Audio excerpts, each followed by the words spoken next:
How's it going, product people? This is Victoria from Product Plan, and today I'm going to talk to you about the Kano model. We're going to talk about what it is and how you can use it in your own product team. So let's tackle this topic.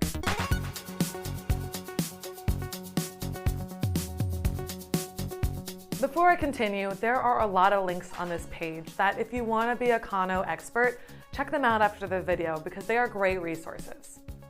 The Kano scoring model is a framework designed to prioritize features based on the degree to which they are likely to satisfy customers.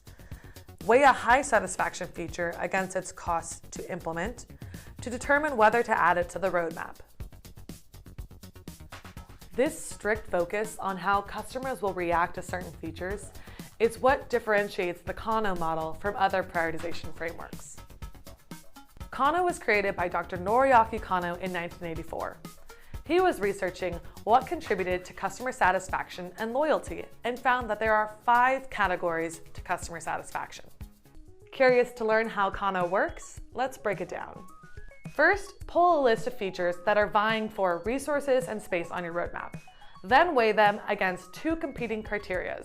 First, the potential to satisfy your customers, and second, the investment to implement. You can also think of Kano as customer delight versus implementation investment.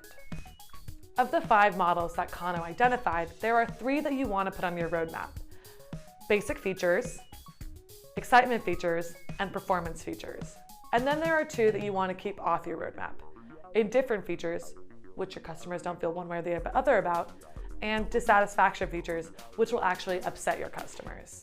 Basic features are features that your customers expect you to have and will probably take for granted, but you need them to stay competitive. An example of this is a car's turn signal.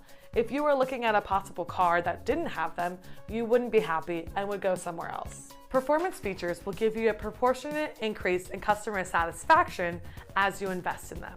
Dr. Kano described these as one-dimensional because you can draw a line between your investment and the amount of customer satisfaction it delivers. Your customers know they want these features, and they weigh them heavily when they're deciding between you and your competitors. An example of this is increasing the file storage capacity in your online app. Excitement features disproportionately increase customer delight when you invest in them.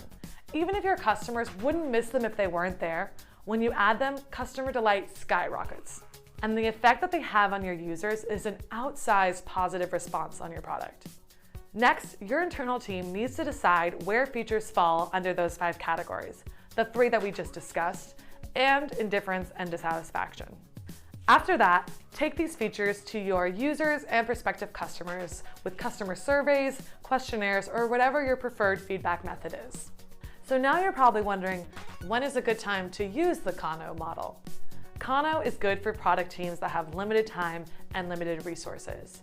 They want to know what the minimum feature is that they have to build, what's that feature that will really wow their customers, and what's that feature that will really enhance the performance. So if you've struggled with other prioritization frameworks in the past, Kano is great to identify what your customers' needs are, what their wants are, and what will just rock their world. I hope you enjoyed this video, and I'll see you next time.